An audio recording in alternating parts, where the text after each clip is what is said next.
Au nom du Père, du Fils, du Saint-Esprit. Amen. Seigneur Jésus, tu connais mon inconstance et mon infidélité. Tu sais combien je suis faible. Alors je demande en ton nom que notre Père céleste envoie son Esprit pour que quotidiennement je puisse entreprendre la lecture du catéchisme de l'Église catholique et que mon cœur s'ouvre à la tradition enseignée par ton Église, ma mère. Que je puisse ajuster toutes mes actions et mes œuvres à son enseignement. Mon Jésus, avec confiance j'abandonne la constance et la fidélité de toute la démarche entre tes mains.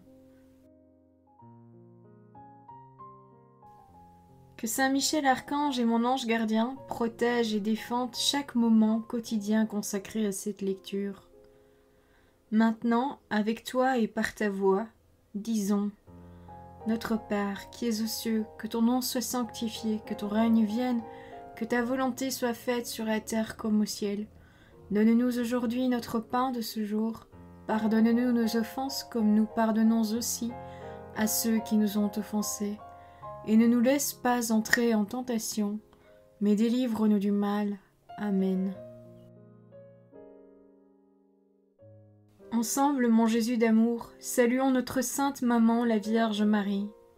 Entre ses mains, je remets mon cœur, mon âme, ma volonté et ma vie, afin que par ses soins règne en moi la volonté du Père, et qu'en ses mains mes œuvres soient gardées, transformées, en parfaite offrande rayonnante de la lumière de Dieu, pour sa gloire, le salut des âmes et la consolation des âmes du purgatoire. Je te salue Marie, comblée de grâce. Le Seigneur est avec toi, tu es bénie entre toutes les femmes, et Jésus, ton enfant, est béni. Sainte Marie, Mère de Dieu, prie pour nous, pauvres pécheurs, maintenant et à l'heure de notre mort. Amen. Je te salue Marie, comblée de grâce, le Seigneur est avec toi. Tu es bénie entre toutes les femmes, et Jésus, le fruit de tes entrailles, est béni. Sainte Marie, Mère de Dieu, prie pour nous, pauvres pécheurs, maintenant et à l'heure de notre mort. Amen. Je te salue Marie, comblée de grâce, le Seigneur est avec toi, tu es bénie entre toutes les femmes, et Jésus, le fruit de tes entrailles, est béni. Sainte Marie, Mère de Dieu, prie pour nous pauvres pécheurs, maintenant et à l'heure de notre mort. Amen. Ô Saint-Esprit, par l'intercession du cœur immaculé de la Sainte Vierge Marie, et par le cœur chaste de Saint Joseph, donne-moi un cœur doux, humble, pur, miséricordieux et charitable. Rends-moi docile à tes célestes inspirations, et prompte à y répondre. Que mon cœur enflammé de ton amour soit en toutes ses œuvres dans la volonté du Père, œuvrant ainsi sous ton joug léger et joyeux. Père céleste, je fais ces demandes par les mérites, les œuvres et les souffrances de Jésus-Christ, ton Fils bien-aimé. En mon nom, au nom des âmes de ma famille, au nom des âmes de mes proches, au nom des âmes qui se sont recommandées à mes prières, au nom des âmes constituant ta Sainte Église, le pape, les cardinaux, les évêques, les prêtres, les religieux et religieuses, les laïcs, au nom des âmes qui ne te connaissent pas, des âmes des païens, des âmes des hérétiques, des âmes des apostats et des âmes froides. En tout temps, dans les siècles des siècles. Amen. Article 5. Le 5e commandement. Tu ne commettras pas de meurtre. Voir le livre de l'Exode, chapitre 20, verset 13. Vous avez appris qu'il a été dit aux anciens: Tu ne tueras pas. Celui qui tuera sera passible du jugement. Et moi, je vous dis que quiconque se met en colère contre son frère sera passible du jugement. Voir l'Évangile selon saint Matthieu, chapitre 5, les versets 21 et 22. Numéro 2258. La vie humaine est sacrée, parce que, dès son origine, elle comporte l'action créatrice de Dieu et demeure pour toujours dans une relation spéciale avec le Créateur, son unique fin. Dieu seul est le maître de la vie de son commencement à son terme. Personne, en aucune circonstance, ne peut revendiquer pour soi le droit de détruire directement un être humain innocent. Premier point, le respect de la vie humaine. Le témoignage de l'histoire sainte. Numéro 2259. L'Écriture, dans le récit du meurtre d'Abel pour son frère Caïn, révèle, dès les débuts de l'histoire humaine, la présence dans l'homme de la colère et de la convoitise, conséquence du péché originel. L'homme est devenu l'ennemi de son semblable. Dieu dit la scélératesse de ce fratricide. Qu'as-tu fait? La voix du sang de ton frère crie vers moi. Maintenant donc, maudit sois-tu, de par le sol qui a couvert sa bouche, pour prendre de ta main le sang de ton frère. Voir le livre de la Genèse, chapitre 4, les versets 10 et 11. Numéro 2260. L'alliance de Dieu et de l'humanité est tissée des rappels du don divin de la vie humaine et de la violence meurtrière de l'homme. Je demanderai compte du sang de chacun de vous. Qui verse le sang de l'homme, par l'homme aura son sang versé, car à l'image de Dieu, l'homme a été fait.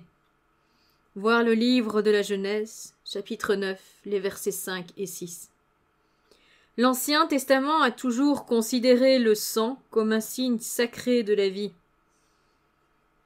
La nécessité de cet enseignement est de tous les temps. Numéro 2261. L'Écriture précise l'interdit du 5e commandement. Tu ne tueras pas l'innocent ni le juste. Voir le livre de l'Exode, chapitre 23, verset 7. Le meurtre volontaire d'un innocent est gravement contraire à la dignité de l'être humain, à la règle d'or et à la sainteté du Créateur. La loi qui le proscrit est universellement valable. Elle oblige tous et chacun, toujours et partout. Numéro 2262. Dans le sermon sur la montagne, le Seigneur rappelle le précepte « Tu ne tueras pas », voir l'Évangile selon saint Matthieu chapitre 5 verset 21, et il y ajoute la proscription de la colère, de la haine et de la vengeance. Davantage encore, le Christ demande à son disciple de tendre l'autre joue, d'aimer ses ennemis. Lui-même ne s'est pas défendu et a dit à Pierre de laisser l'épée au fourreau. La légitime défense. Numéro 2263. La défense légitime des personnes et des sociétés n'est pas une exception à l'interdit du meurtre de l'innocent que constitue l'homicide volontaire. L'action de se défendre peut entraîner un double effet. L'un est la conservation de sa propre vie, l'autre la mort de l'agresseur.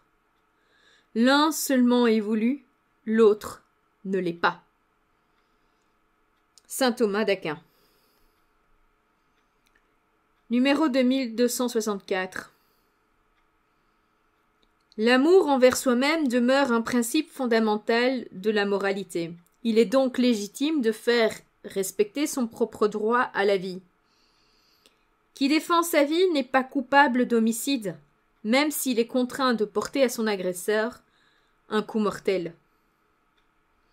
Si, pour se défendre, on exerce une violence plus grande qu'il ne faut, ce sera illicite. Mais si l'on repousse la violence de façon mesurée, ce sera licite. Il n'est pas nécessaire au salut que l'on omette cet acte de protection mesurée pour éviter de tuer l'autre, car on est davantage tenu de veiller à sa propre vie qu'à celle d'autrui. Saint Thomas d'Aquin. Numéro 2265. En plus d'un droit, la légitime défense peut être non seulement un droit, mais un devoir grave pour qui est responsable de la vie d'autrui. La défense du bien commun exige que l'on mette l'injuste agresseur hors d'état de nuire.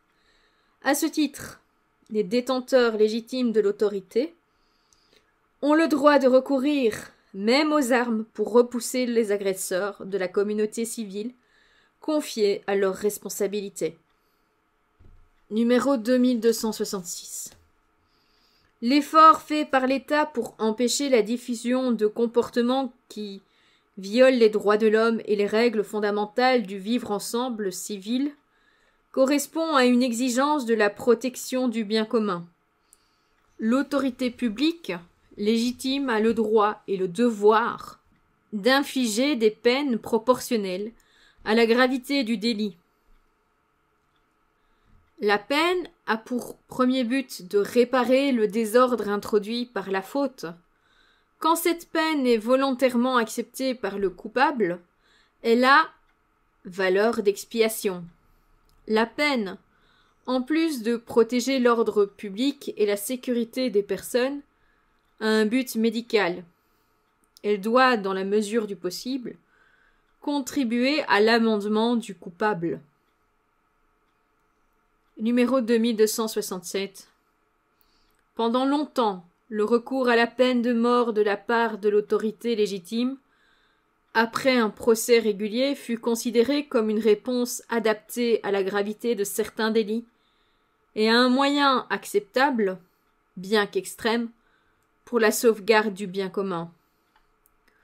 Aujourd'hui, on est de plus en plus conscient que la personne ne perd pas sa dignité, même après avoir commis des crimes très graves.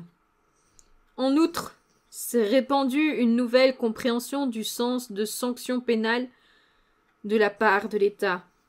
On a légalement mis au point des systèmes de détention plus efficaces pour garantir la sécurité à laquelle les citoyens ont droit et qui n'enlèvent pas définitivement un coupable la possibilité de se repentir.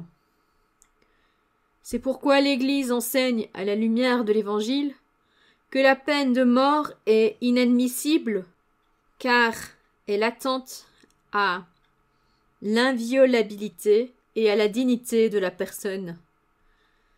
Et elle s'engage de façon déterminée en vue de son abolition partout dans le monde. Voilà, c'est tout pour aujourd'hui. Je vous souhaite à tous une bonne et sainte journée. Que le Seigneur nous bénisse tous. Que la paix habite votre cœur ainsi que les cœurs des membres de votre famille. Et que votre ange gardien veille bien sur chacun d'entre vous. Au nom du Père, du Fils, du Saint-Esprit. Amen.